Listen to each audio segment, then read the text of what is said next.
There is an ear of corn sitting on my kitchen counter right now that I pulled from the garden this morning at 6 o'clock. My wife sliced it into the pot at noon. 3 of my children ate it without butter. One of them, my youngest, asked if she could have the cob back after dinner. That is how you know the corn was right. That is how you know you got it at the exact hour it wanted to be picked. I have eaten store corn. I have eaten corn from farm stands. I have eaten corn that cost $3 an ear at a market in the city where my cousin drives a produce truck. None of it tasted like what came off that stalk this morning, and the reason is not the seed, not the soil, not the variety, not some trick of the weather. The reason is that store corn was picked 4 days ago, trucked 600 miles in a refrigerated trailer, and by the time it hit the bin at the grocery, it had already spent most of what it had to give. My name is Amos Stoltzfus. I am Amish. I have been growing and picking sweet corn on this farm since I was old enough to walk the rows behind my father, and I am going to show you today exactly how to tell when an ear is ready, what hour of the day to pick it, what to look for and what to ignore, and what to do with it in the first 30 minutes after it comes off the stalk, because that window is everything. And then I am going to tell you the part that should bother you a little, which is that the seed companies and the grocery distributors have spent 40 years breeding a corn that ships well and lasts long in the bin, and they did it by trading away the very thing that made corn worth eating in the first place. Stay with me. The first thing you have to understand is what sweet corn actually is, because most people have a wrong idea about it that causes every other mistake they make at the farm stand or the garden. If this is useful to you, hit subscribe and tell us in the comments where in the world you are watching you from today. Sweet corn is not a vegetable in the way a carrot is a vegetable. A carrot is storing sugar for the long winter. It is built to hold. Sweet corn is a seed. It is a grain. And when you pick it at the moment it is ripe, what you are picking is a seed that has just reached the peak of a conversion it has been working on for weeks. The starch in that kernel has been turning into sugar. It has been doing it slowly, a little each day, until it hits a peak. And at that peak, the corn is sweeter than it will ever be again.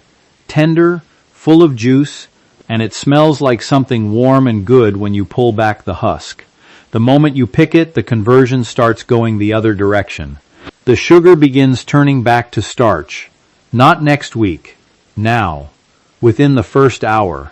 Within 6 hours of picking, a standard open-pollinated ear of corn has already lost a meaningful share of its sweetness. Within 24 hours, what was sweet has started going flat and starchy. Within 48 hours it tastes like an idea of corn, a memory of corn, a corn-shaped disappointment. This is the fact that the grocery industry has quietly arranged its entire supply chain to help you never learn. My father told me when I was a boy, corn has one good hour and a long decline after that. I thought he was being dramatic. He was not being dramatic. He was being precise. Now let me tell you how we tell when an ear is ready, because this is where most home gardeners go wrong too. And they go wrong because the information they were given is incomplete. The most common advice you will hear is to check the silk. Look for brown silk. That is true, but it is only half the story, and if you pick by silk alone, you will pull ears 3 days too early half the time, and 3 days too late the other half. Here is the full picture. The silk at the top of the ear turns brown when it dries out. That happens when the ear is ripe, yes, but it also happens when the weather has been dry and the silk just desiccated from heat. Brown silk tells you the ear is somewhere in the window. It does not tell you where in the window. You can have brown silk on an ear that is 5 days from ripe and brown silk on an ear that peaked yesterday. The silk is a starting signal, not a finishing signal. What you want to check after the silk is the husk and the feel. Run your hand down the ear without pulling back the husk. You are feeling for fullness all the way to the tip. An ear that is ready fills all the way out. An ear that is not ready yet has a soft, thin, pointed tip where the kernels have not filled in. You can feel that through the husk. No need to open it. Some folks peel back the husk to look, and then the ear dries out faster, and every other gardener in the row does the same, and by midsummer the corn is half ruined before it is picked. Feel, do not peek. After the feel, you check the length and the girth. A ready ear on most varieties is between 7 and 9 inches and thick enough that your hand does not go all the way around it. These numbers shift by variety, but the idea is the same.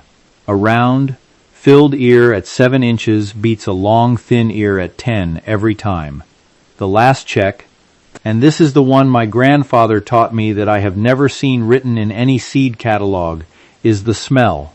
When an ear of corn is at peak ripeness, if you hold the top of it near your face, near the silk end, you can smell something sweet and faintly green coming off it even through the husk. Not a strong smell, not something you would notice passing by. But if you cup your hand around the silk end and breathe in, a ripe ear smells sweet. An ear that is not there yet smells like grass. An ear that has gone past smells like nothing, just damp husk. You learn this the first season you try it, and then you know it the rest of your life. The hour of picking matters as much as reading the ear, and here too most people get it wrong. Pick corn in the morning, early morning, in the cool, before the sun has been up 2 hours. This matters for 2 reasons. The first is temperature. Sugar breaks down faster in heat. The corn on the stalk in the afternoon sun is already losing sweetness faster than corn on the stalk at 6 in the morning, before the day heats up. You want to pick it cold, cook it cold, or get it in cold water cold. Every minute between warm ground and cold pot costs you something.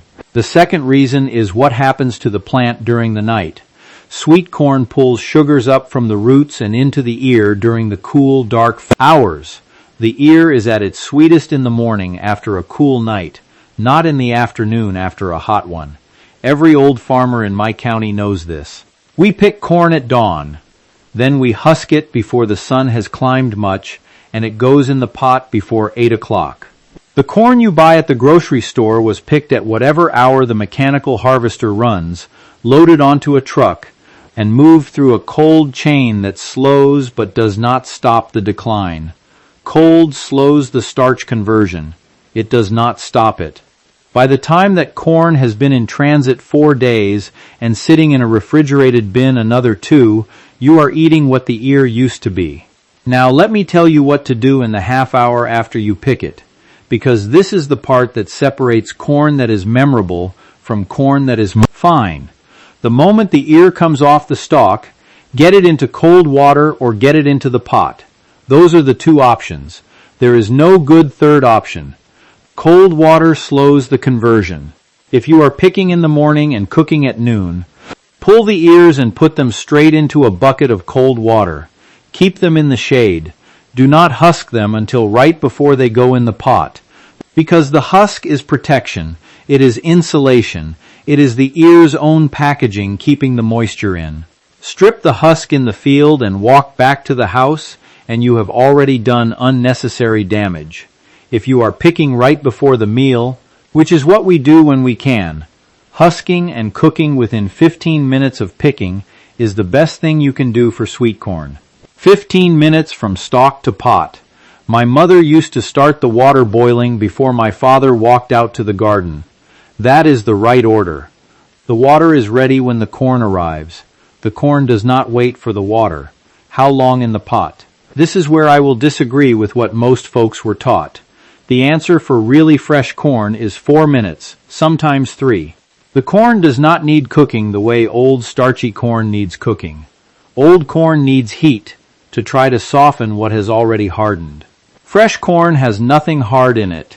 You are not cooking it to change it. You are cooking it to warm it through and barely set the texture. 4 minutes in a rolling boil. Pull it. Eat it. That is the meal. I have eaten corn boiled 12 minutes at church suppers. It was corn. That is about all you could say for it. Let me stop here and tell you something about the varieties. because this matters if you are growing your own and you have been buying seed from a big commercial catalog. Over the past 40 years, plant breeders have developed what they call super sweet varieties and triple sweet varieties. They hold their sugar longer after picking because they have been bred with a genetic trait that slows the starch conversion. Some of them can sit in a cold chain for a week and still taste reasonably sweet when you cook them.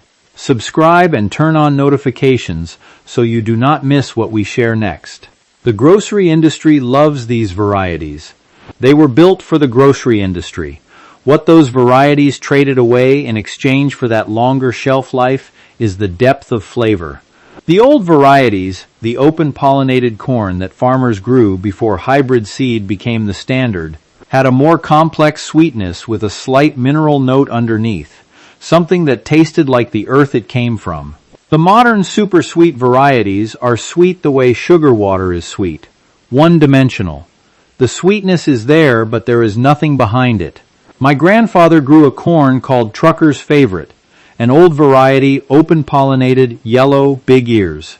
It does not hold its sweetness more than a few hours after picking. The seed companies would call that a flaw.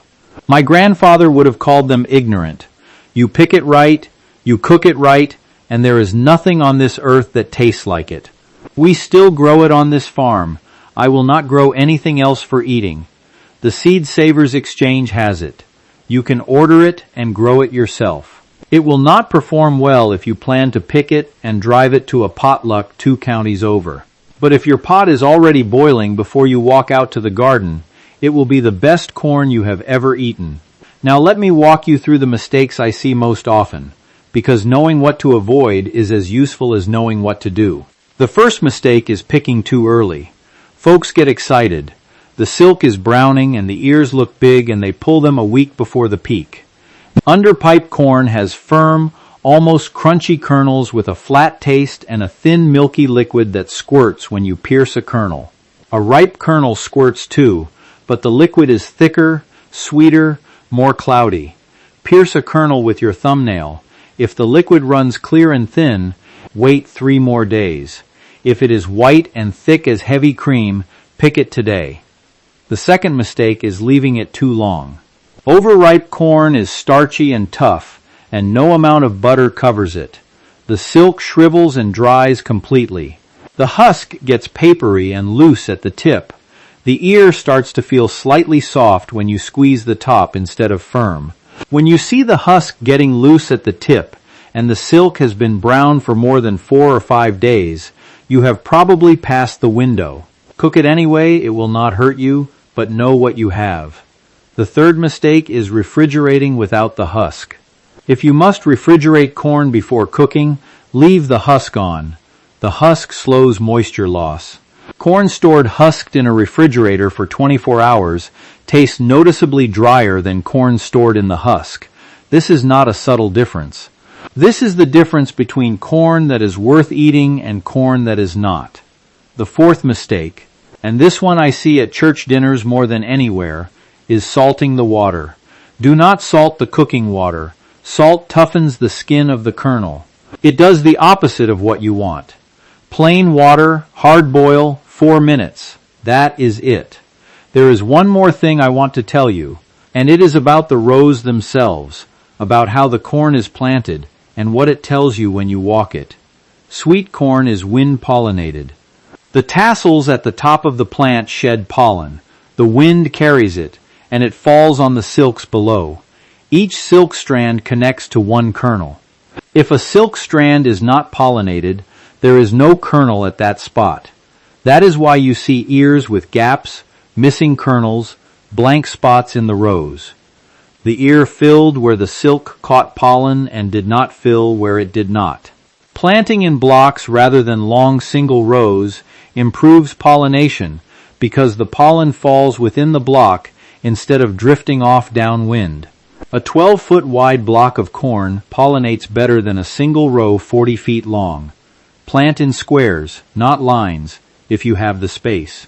My grandfather never explained this to me as agronomy. He just said plant in a block, not a row, because the corn has to talk to itself. I was 9 years old, and I thought that was a strange thing to say about corn. I understand it now. I want to leave you with the bigger picture, because I think it is worth saying plainly. The best food in this country is not at the store. It is not at the farm stand, not at the market, not in the specialty grocery with the chalkboard signs and the high prices. The best food is the food you grow or raise yourself and eat the same day, at the right moment, without anybody in between you and the garden. Sweet corn is the most obvious example I know because the gap between what it can be and what most people have experienced is so large. People eat store corn their whole lives and they think they know what corn tastes like. They do not. They know what corn tastes like after 4 days and 600 miles. That is a different thing entirely. A child who has never eaten corn right off the stalk has never eaten corn. That sounds like an exaggeration. Come sit at my table in August and tell me I am wrong. This is not about being clever or old-fashioned or suspicious of the grocery store. I buy things at the grocery store. I have nothing against it. But there are things the grocery store cannot give you, no matter how much you spend. And fresh sweet corn is the clearest example I know. The supply chain is not built for it. The supply chain was built around the fact that you would never know the difference, and for 40 years, most people have not. You can grow sweet corn in a backyard, a community garden plot, a raised bed if it is big enough. You do not need a farm. You need a block of space, roughly 12 feet by 12 feet, 140 to 150 days of growing season, depending on your variety, and a pot of water ready to boil the morning you walk out to pick. That is the whole requirement. So here is what I want you to do this season. If you are growing corn, pick it early in the morning. Feel the ear for fullness to the tip before you open the husk. Smell the silk end. Pierce one kernel with your thumbnail and read the juice. Leave it 3 more days if it runs thin and clear. Boil the water before you walk out to pick. Husk at the last moment. 4 minutes in the pot. If you are buying corn at a farm stand, buy it before noon when the morning pick is still fresh. Ask when it was picked. If the person does not know, find someone who does. Eat it the same day. Do not refrigerate it overnight hoping it will taste better tomorrow. It will not taste better tomorrow. And if you want to try the old varieties, look up the Seed Savers Exchange. Start with something open-pollinated and regional to your climate. Grow it in a block, not a row. Save some seed from your best ears at the end of the season. Dry it on the cob. Shell it into a paper envelope. Write the year on it in pencil. Plant it again next spring. In 3 or 4 seasons, you will have a strain that has adapted to your specific soil and your specific weather, and it will taste like nowhere else on earth, because it will be from nowhere else on earth. My grandfather's trucker's favorite has been growing on this ground for 4 generations. The seed my father saved is in the seed I plant. The corn has been on this farm longer than the barn. That is a kind of wealth the grocery store has no way to sell you, and no interest in telling you exists. Tell me in the comments where you live and what variety you grow or what farm stand corn you have loved. I read every one of these. And tell me what your corn looked like when you tried the thumbnail test this summer. I want to know what you find. Next time I am going to show you how my family stores vegetables through the winter, without electricity, without a freezer, and without any of the canning equipment you see at the hardware store. It goes back to the root cellar and a few other tricks my grandmother used that I have not seen mentioned anywhere else. The food comes out in February, tasting like it went in during October. Until then, pick early, boil fast, and eat it standing in the kitchen before you even sit down. That is not bad manners. That is knowing what you have. Thank you for watching. More videos are on your screen now, and subscribing means you will not miss what comes next.